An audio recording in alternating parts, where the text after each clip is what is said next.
Na época, o Instituto estava passando por uma fase de crescimento. Ele tinha mudado a maneira de funcionar.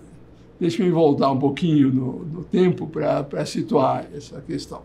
Quando eu vim estudar aqui, eu sou da primeira turma, começou em 1970 e se formou em 1973. E depois que eu me formei, eu comecei logo, naquele tempo se contratavam as pessoas muito cedo, então eu fui contratado já no ano seguinte para trabalhar como professor.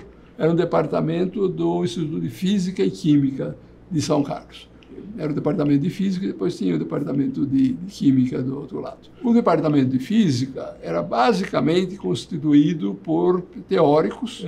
Havia algum trabalho experimental, mas a grande maioria de teóricos, e os teóricos tinham total controle da política. Nas decisões do Conselho Departamental, os teóricos tinham voto suficiente para ganhar tudo, na congregação era semelhante.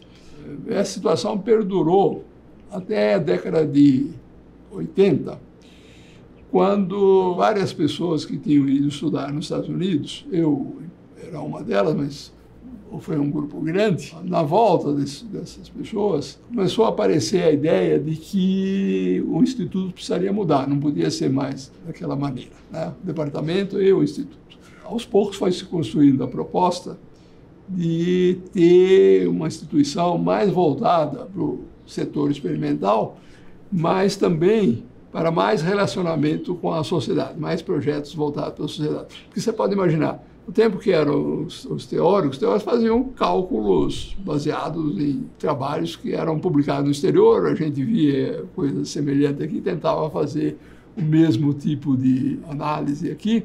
Era um mundo que podia viver dessa maneira, mas o que se percebeu é que isso aí tinha muito pouco espaço para interação com a sociedade. Então apareceu essa noção de que a gente precisaria trabalhar de uma maneira mais ampla. Não era todo mundo que concordava, né? Em primeiro lugar, para isso acontecer, você precisaria ter muito mais gente do setor experimental trabalhando, e você precisaria ter também financiamento. Naquele tempo era relativamente fácil de conseguir financiamento para projetos assim, voltados para realizações que pareciam importantes do ponto de vista social, tá? Então, no tempo da ditadura, aí, as coisas eram decididas mais ou menos por pessoas que olhavam por um projeto e diziam esse projeto é bom ou não é bom, e era muito difícil você convencer a pessoa do governo da importância de um trabalho teórico, né? Enquanto que esse tipo de trabalho voltado para projetos sociais e coisas que tivessem alguma relação, eles acabavam sendo melhor recebidos. Então, aos poucos foi aparecer essa noção de que nós precisaríamos, se a gente quisesse crescer, nós precisaríamos ter avanço nessa direção. E muita gente defendia isso daí, ferrenhamente, mas tinha outros que queriam continuar do sistema antigo.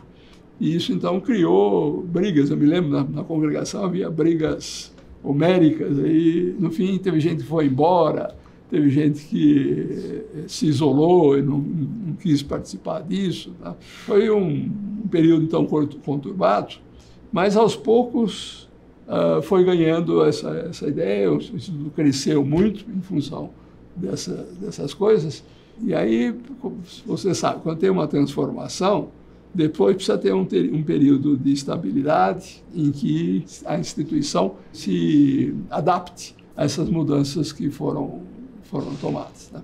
Então, o desafio na época era isso daí mesmo, era de como tirar proveito de todo esse crescimento que tinha de uma maneira regrada e que propiciasse crescimento para o futuro, tá? Esse era o desafio, e a gente via que o ensino era uma parte importante. Pós-graduação estava indo muito bem, graduação nem tanto. Com essas mudanças, o ensino começou a melhorar, né? E depois, talvez 5 anos depois, foram criados os cursos. Naquele tempo só tinha um curso, né? Depois foram criados os 3 bacharelados que nós temos hoje. E a licenciatura tinha sido criada um pouquinho antes, estava começando também, então era um desafio também de fazer a licenciatura avançar.